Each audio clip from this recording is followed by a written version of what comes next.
सब लोग Spiderman brand new day के नाम पे ना अल्गोरिदम से व्यूज बटोरने में लगे हैं। सब लोग ये कह रहे हैं कि इस मूवी ने इतने करोड़ कमाए, भारत में 350 करोड़ कमाए और ओवरसीज मिला के तकरीबन 8,800 करोड़ कमाए। तो basically they are talking about box office collection. लेकिन कोई ये नहीं बता रहा है कि इस मूवी का बजट जो है ना तकरीबन इतना भारी भरकम है, लेकिन उस बजट को कहाँ कहाँ डिस्ट्रीब्यूट किया है वाइल फिल्म मेकिंग। मतलब जब ये फ़िल्म बनाई जा रही थी तो कौन-कौन से डिपार्टमेंट पे अप्रॉक्सिमेट कितना खर्चा हुआ है, ये कोई नहीं बता रहा है। आज हम वो डिस्कस करेंगे। दोस्तों ये जितना भी कुछ आपको आंकड़े मार्केट में दिखाई दे रहे हैं, चाहे वो बॉक्स ऑफिस कलेक्शन का हो, चाहे वो बजट के हो, ये सब अप्रॉक्सिमेट होते हैं।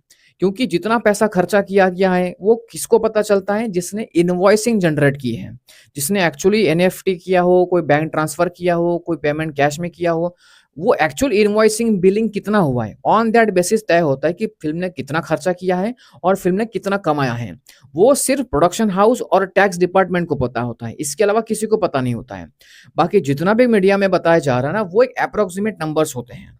तो आज हम बात करेंगे कि इस पिक्चर में एक्चुअल में जो आंकड़ा बताया जा रहा है मीडिया में, वो कहाँ-कहाँ डिस्ट्रीब्यूट किया होगा। हमारे पास क्या होता, मैं खुद आर्टिस्ट हूँ, मैं थिएटर करता हूँ, तो मुझे इनका जो एक थंब रूल है इंडस्ट्री का, आज हम डिस्कस करेंगे। जो स्पाइडरमैन ब्रांड न्यू डे का बजट बताया जा रहा है, तकरीबन $225 मिलियन, यानी कि तकरीबन मोटा-मोटी 2000 करोड़, इतना पैसा कहाँ-कहाँ पे डिस्ट्रीब्यूट किया होगा, जब वो पिक्चर बना रहे थे, राइट?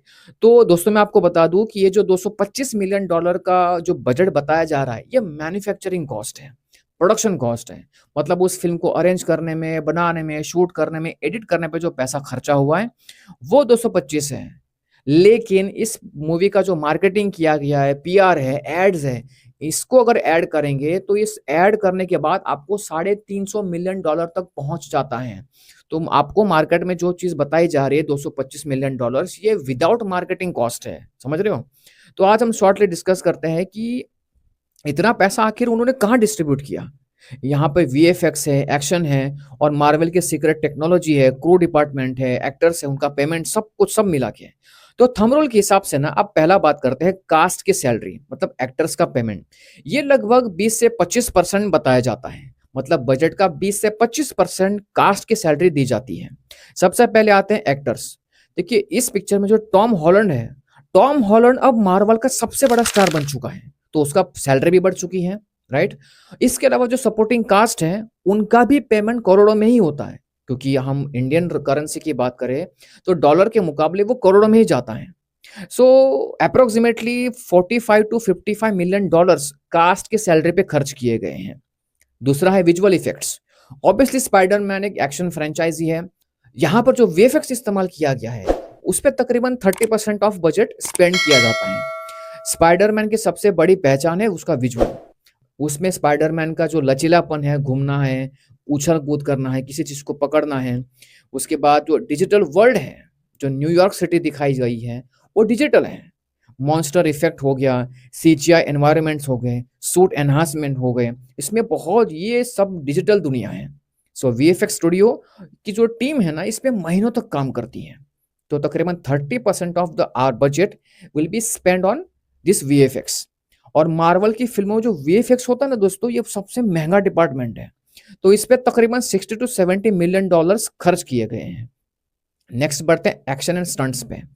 एक्शन एंड स्टंट्स पे तकरीबन 10% ऑफ बजट स्पेंड किया जाता है, जो कि बहुत सारा फ़िल्म का जो पार्ट है, वो वीएफएक्स, वो अदर 3D इफ़ेक्ट्स के ज़रिए शूट किया जाता है, तो एक्चुअल स्टंट्स पे वो कम बजट स्पेंड करते हैं।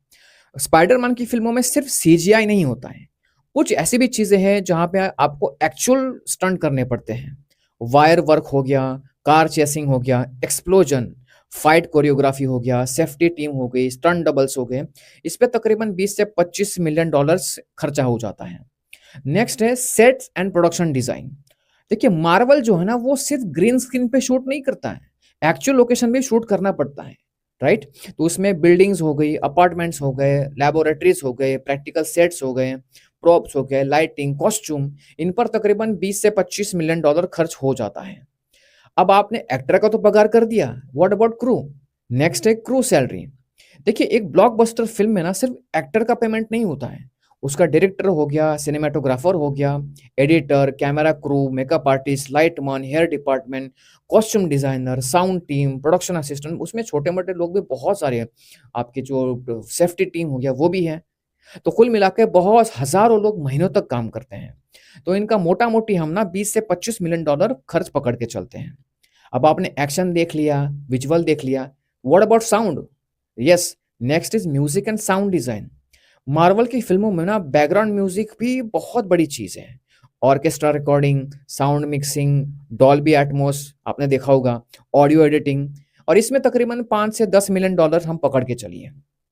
अब आप ये सब शूट तो कर लिया, एडिटिंग कर लिया, एक्टर की पेमेंट, लेकिन शूट करने के लिए आपको कहीं लोकेशन, ट्रैवल, लॉजिस्टिक इसका भी तो खर्चा है।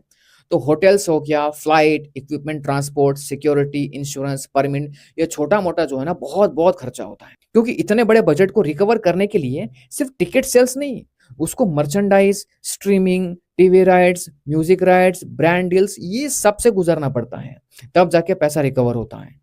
यहाँ पर तो इस पिक्चर ने थिएटर पर ही बहुत सारा पैसा कमा लिया है। तो अगर आपको इस तरह के वीडियोज़ अच्छे लगते हैं दोस्तों, तो आप मेरे चैनल को सब्सक्राइब कर सकते हैं, विज़िट कर सकते हैं और हिट द बेल आइकन। अगर आपको वीडियो अच्छा लगा हो दोस्तों, तो आप लाइक करिए, शेयर करिए, आपके अच्छे-अच्छे कमेंट्स करिए and hit the bell icon. Thank you.